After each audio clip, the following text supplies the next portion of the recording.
In 1896, on the dusty plains of Adwa, a fire was lit. A fire that history could not extinguish. Ethiopia did more than defeat a colonial empire. It shattered a global myth, the myth of colonial invincibility. That victory echoed far beyond its borders. Ethiopia became the beacon of independence, the spiritual birthplace of Pan-Africanism, and, decades later, the home of the African Union.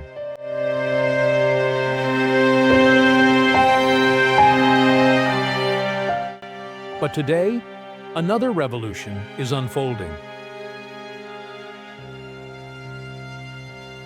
Not one fought with rifles, but with cranes, concrete, and vision. Under Prime Minister Abiy Ahmed, Ethiopia has embarked on one of the most ambitious urban transformations in Africa. This is not just development, it is redefinition. The Corridor Development Project is not merely about roads and buildings. It is about dignity, green cities, walkable streets, inclusive public spaces, African cities designed for African futures. For decades, rivers running through Addis Ababa were neglected, polluted, informal, forgotten. Ethiopia changed that. Rivers were cleaned, rehabilitated, and reclaimed. Their banks transformed into green public corridors, parks, pedestrian pathways, and cultural spaces. The rivers were not hidden.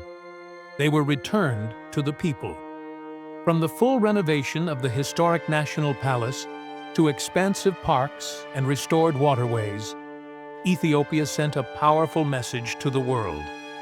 African cities can be beautiful, livable, and modern without losing their soul. Across the border, a familiar pattern began to emerge. President William Ruto of Kenya and Prime Minister Abiy Ahmed are not just political allies. They are architects of a shared regional destiny. Observers noticed the similarities. When Ethiopia reclaimed its rivers, Kenya followed, launching major river cleanup and redevelopment projects in Nairobi and other urban centers. Once polluted waterways are now being redesigned into green corridors, flood control systems, and public spaces. What began in Addis is now reshaping East Africa's cities. This is not coincidence. It is contagious ambition. When Ethiopia modernized national landmarks, Kenya followed.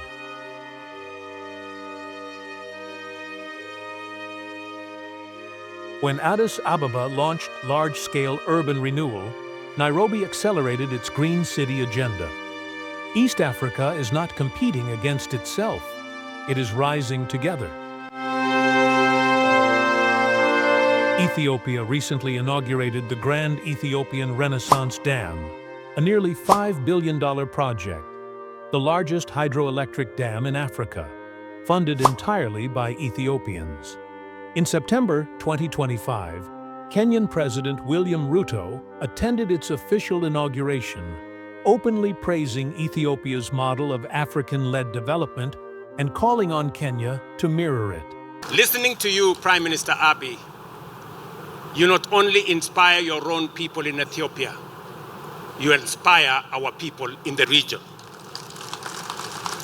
The fact that you have raised $5 billion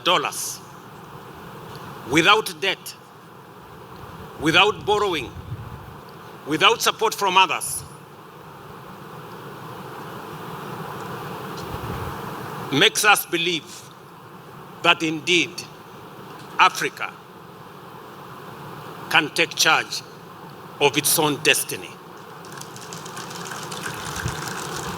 Both nations are now looking beyond hydropower. Ethiopia aims to have its first nuclear power plant operational by 2035. Kenya plans to begin construction by 2027, with its first reactor coming online by 2034, and a long-term vision of 20,000 megawatts by 2040.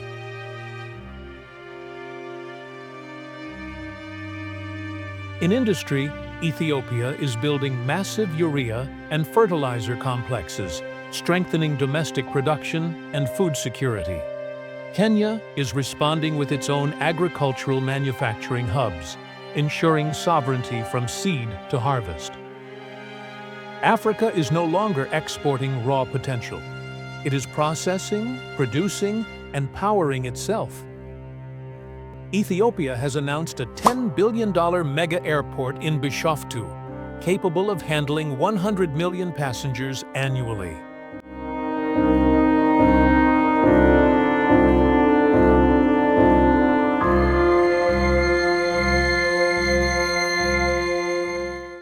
Kenya, determined to remain the gateway to East Africa, is expanding Jomo Kenyatta International Airport at an unprecedented scale.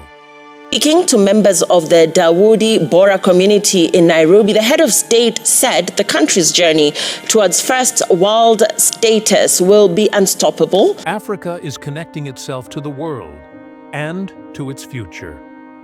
As host of the African Union headquarters, Ethiopia carries a continental responsibility to lead by example, to shape the future, to serve as a laboratory for African progress. The newly inaugurated Addis International Convention Center, spanning 40 hectares and capable of hosting over 10,000 delegates, positions Ethiopia at the heart of global diplomacy. Alongside the Adwa Victory Memorial Complex, these landmarks are not just structures, they are symbols of African confidence. Kenya is moving in step. The Bomas International Conference Center, a 31 billion shilling ultra-modern complex, will soon become the largest in East and Central Africa. Africa is building where the world will gather.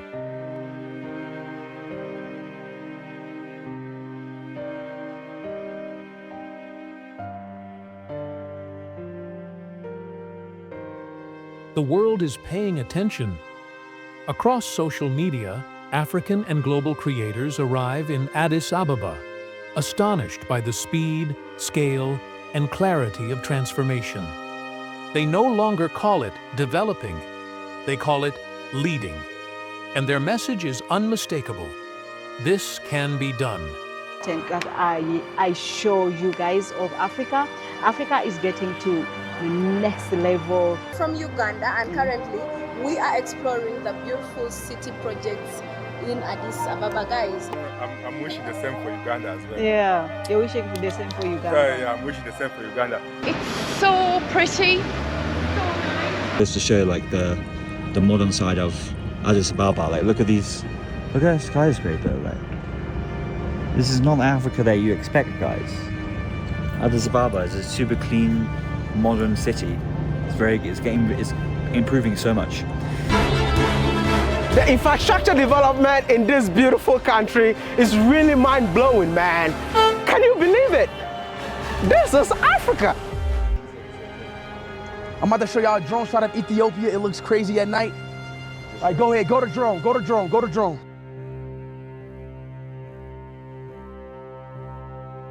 Ethiopia has always shown the way. From the warriors of Adwa to the engineers reclaiming rivers, cities, and power, its role as the exemplary brother endures. As Kenya adopts this blueprint, a new African era is taking shape. An era where Africa does not ask for a seat at the table. Africa builds the table. From Adwa to Addis. From one nation to a continent. Africa is watching. And Africa is rising.